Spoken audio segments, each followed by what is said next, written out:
E abençoada pelo Papa Francisco, que diz que a literatura deve ser lida, eu começaria dizendo que foi assim um bocadinho difícil cortar, e estive a cortar os 10 minutos que estavam a mais da primeira para a segunda versão deste texto. Em geral, na gênese das comunidades brilham mitos que as explicam e legitimam. Portugal funda-se num datado e localizado que o inscreve multiplamente. Ourique, 25 de julho de 1139.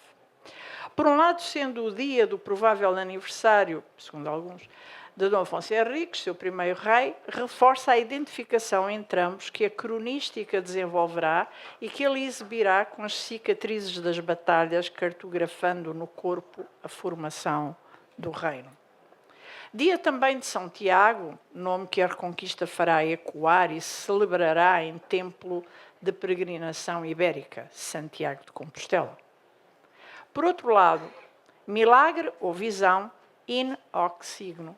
Ourique reitera com variantes a cristofania da Ponte Milvio de 312 com Constantino, ligando ambos os locais, factos, datas, comunidades cristãs e seus líderes, Constantino e Dom Afonso Henriques. Portugal reitera e declina assim, e a seu modo, a cristandade.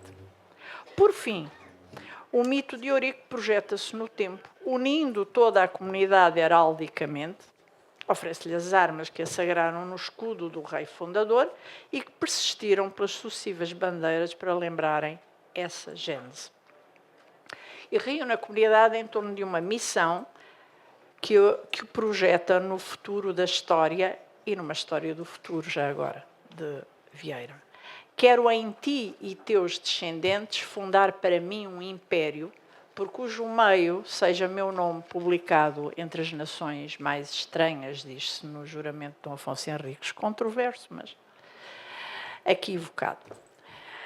Assim se cria um mundo e se começa uma história, a da nova aliança entre o humano e o divino, que se renovará sucessivamente e cuja progenie forte e bela, na expressão camoniana, derivará da hierogamia dos segundos astronautas e das ninfas numa ilha especialmente preparada, adornada e aparelhada e levada aos nautas por Vênus, para nela refucilar a laça humanidade.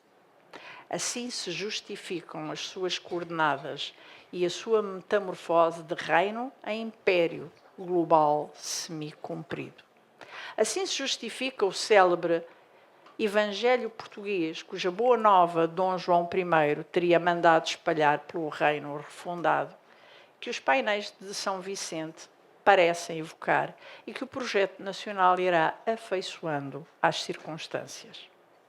Não estranharemos, pois, que a nossa cultura seja marcada por coordenadas cristãs, no caso, católicas, apostólicas, romanas. Nem estranharemos que, ultrapassada a fase da admiração bíblico-religiosa da hagiografia que os Flos Sanctorums antologiavam, sem se desfazer o respeito por esses exemplos, que ecoarão nas freiras místicas posteriores, que a presença dominante da Igreja seja seguida, segundo o pêndulo da história, pelos movimentos de sentido contrário, desde antes até da expulsão dos jesuítas em 1759. E também não estranharemos que tudo isso deixe os seus vestígios nas mais diversas manifestações comunitárias no mais diversificado património material e imaterial. Em suma, a história das relações entre o Estado e a Igreja, entretecendo as de ambos, vai-se repercutindo nas artes e nas letras, e o século XIX viverá esse divórcio institucional formalmente decretado em 1834 e em 1911 e sucessivamente modalizado pelas concordatas de 1940 e 2004. Também os movimentos culturais e estéticos se manifestam na abordagem dos tipos e temas religiosos e eclesiásticos. Se com o romantismo de primeira geração a dureza da crítica e da defesa do eclesiástico se configura ficcionalmente, com a segunda geração a paródia tende a invadir o campo dessa representação. Caso das caricaturas camilianas, desde já peço desculpa por alguns excessos, mas terei que as reportar. E o realismo e os ideais racionalistas positivistas, o seu tratamento, mantendo ainda o filão da caricatura, já é marcado pela dramaticidade da crítica de costumes, continuando esse anticlericalismo pelo século XX adiante, particularmente apontado ao exercício do poder autoritário das instâncias da Igreja, com destaque para a confissão. Curiosamente, será o século XIX, aspirando a maior laicidade e mais anti-eclesiástico, que mais cristicamente representará a identidade nacional. Mas não antecipemos e observemos antes alguns momentos da representação da vida consagrada na literatura. Mais? Assim? Bom. Na literatura, antropologia das antropologias, na expressão do professor Fernando Cristóvão.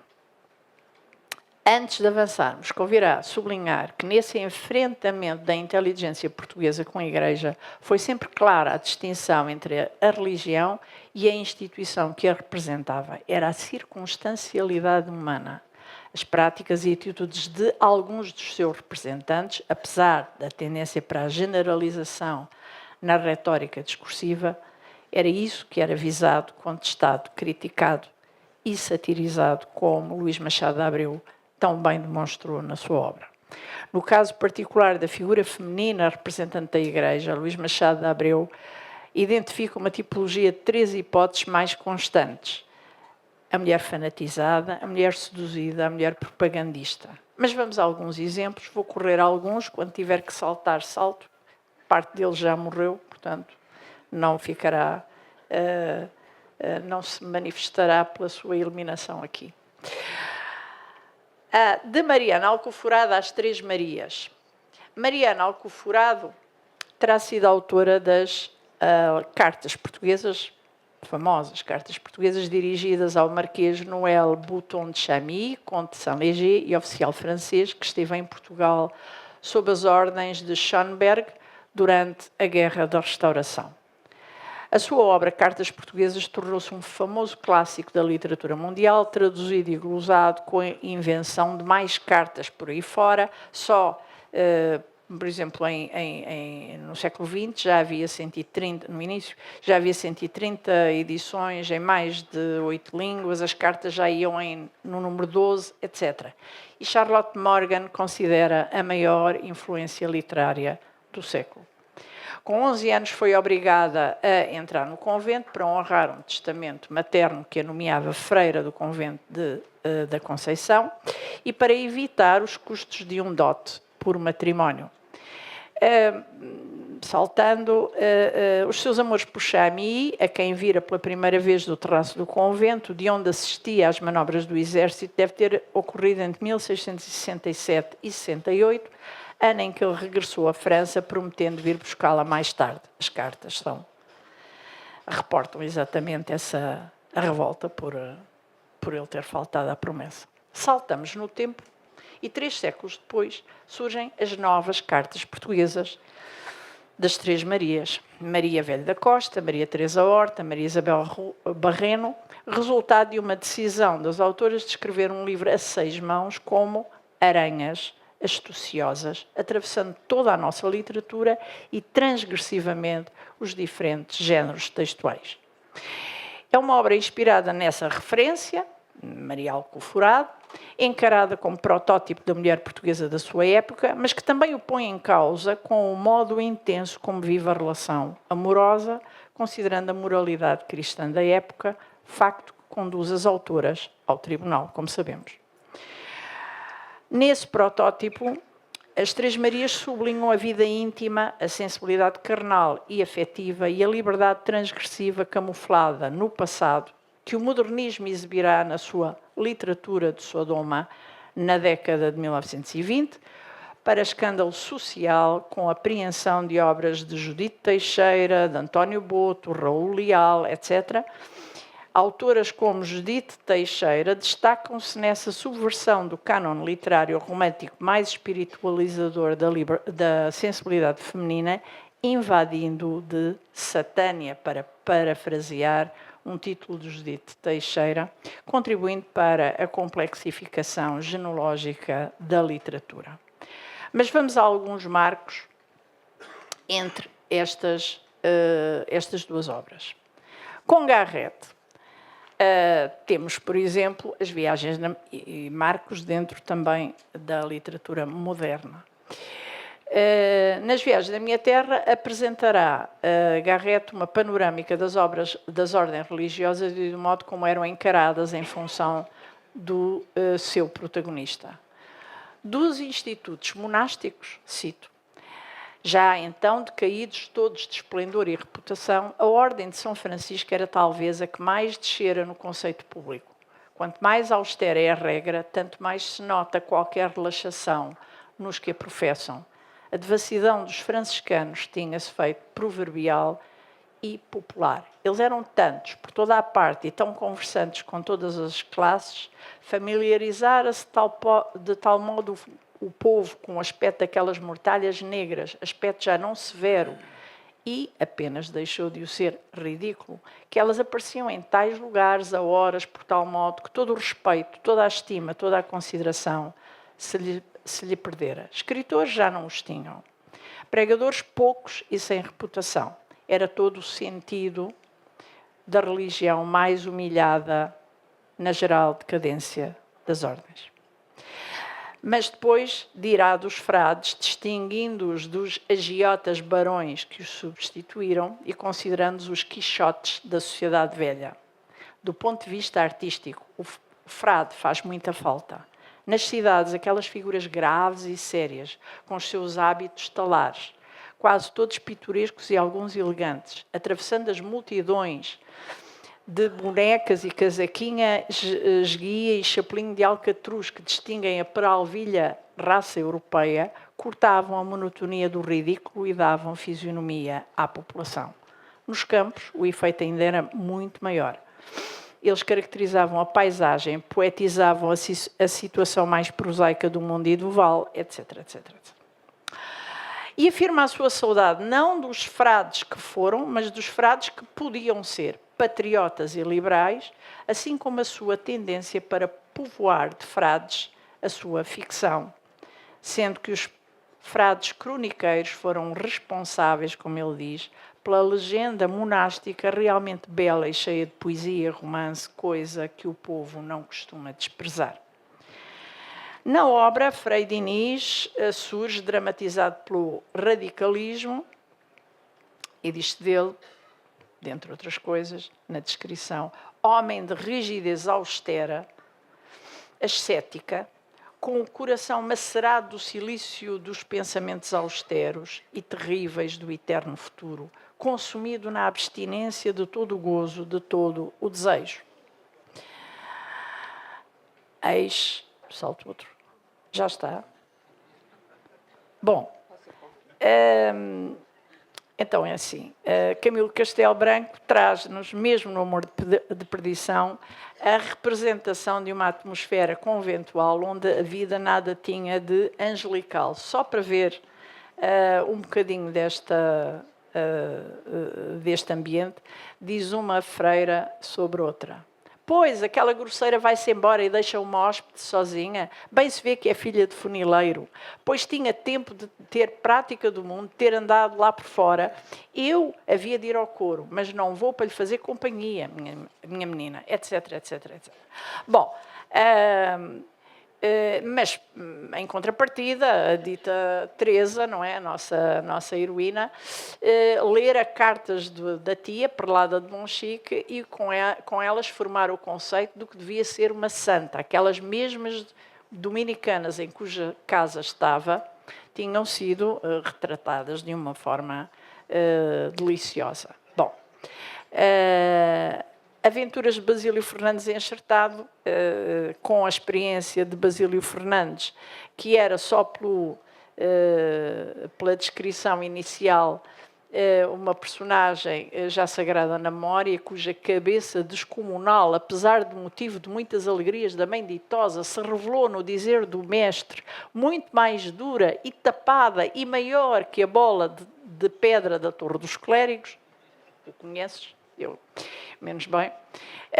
O bom do Basílio Fernandes tem uma noite de outeiros que termina entre um armário com chouriços e o galinheiro por onde tem que fugir, etc, etc, etc. Mas Camilo tem também a abordagem de outras figuras verídicas que trabalha de uma forma ficcional, de um modo muito interessante, como, por exemplo, as virtudes antigas, ou a freira que fazia chagas e o frade que fazia reis, um poeta português rico, que naturalmente responde àquele velho dito popular, segundo o qual as virtudes antigas é que eram as que faziam falta na sociedade da época, e, portanto, dá um exemplo em como isso não é verdade. A freira do subterrâneo, que foi um caso que abalou a Europa toda e que nos mostra, digamos assim, um argumento esgrimido anticlerical.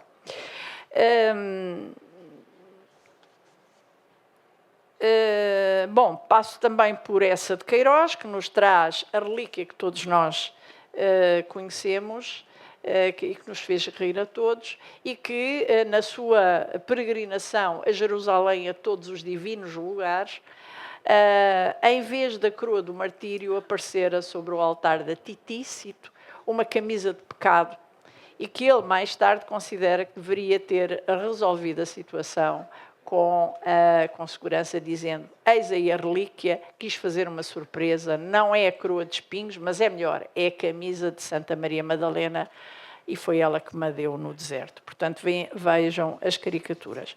A caricatura mais séria começa a ser feita posteriormente com, por exemplo, o crime do Padre Amaro, que nos traz já... bom, e depois temos, por exemplo, Guerra Junqueiro, que é uma figura de anticlerical que vai claramente, em muitos momentos, afirmar a sua fé e a sua crença em Cristo, Deus, de modo geral. E o século XX traz-nos-á, ultrapassada a fase da definição das relações entre o Estado e a Igreja, e com a multiplicação das religiões e das espiritualidades na sociedade portuguesa, perde naturalmente relevância para a literatura a representação da vida consagrada, porque o tema e a tipologia dos representantes institucionais da Igreja deixa de estar tão presente, ou passa a ser feita de uma forma mais interiorizada e psicologizada. Os itinerários das tendências e dos movimentos e escolas literárias que atravessam o século também explicarão essa abordagem, menos frequente, menos marcada pela fábula, mais atraída pelo mundo psicológico e até pelo diálogo das artes. Mesmo a santidade, apesar de respeitada, não é hierarquicamente fixada num tipo monolítico. É uma categoria que sofrerá metamorfoses diversas na literatura portuguesa moderna e contemporânea, como demonstram abordagens de uma obra, por exemplo, como as Metamorfoses da Santidade, e no seu conjunto a trilogia que ela integra.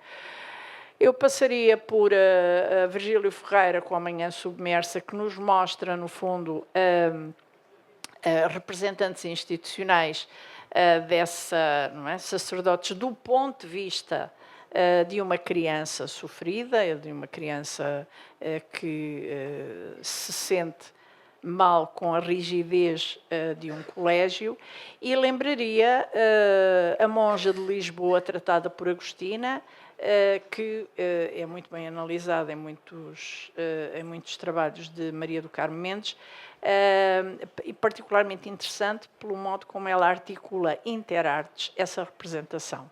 Enfim,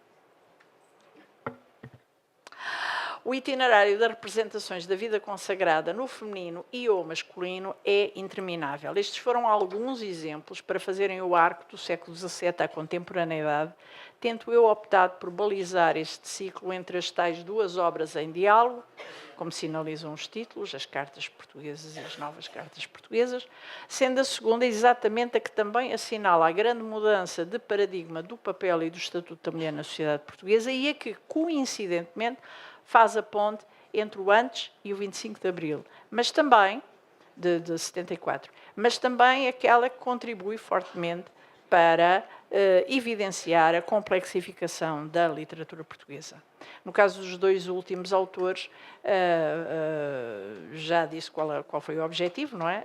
Chamado de atenção para a psicologização que vai dominar a representação da vida consagrada, mas também o trabalho interartes da literatura. Não é demais lembrar, em conclusão, não apenas a clara distinção entre religiosidade e clericalismo, mas também o facto de o anticlericalismo e o clericalismo perderem agressividade militante a partir da separação do Estado e da Igreja em 1911, tornando-se a vida consagrada matéria de abordagens literárias bem mais subtis e subtilizadas e o anticlericalismo tema de inventariação e de hermenêutica histórico-cultural. Alguns dos autores já mencionei aqui, outros estão mencionados no texto que será publicado. Bem-ajam. Muito obrigada.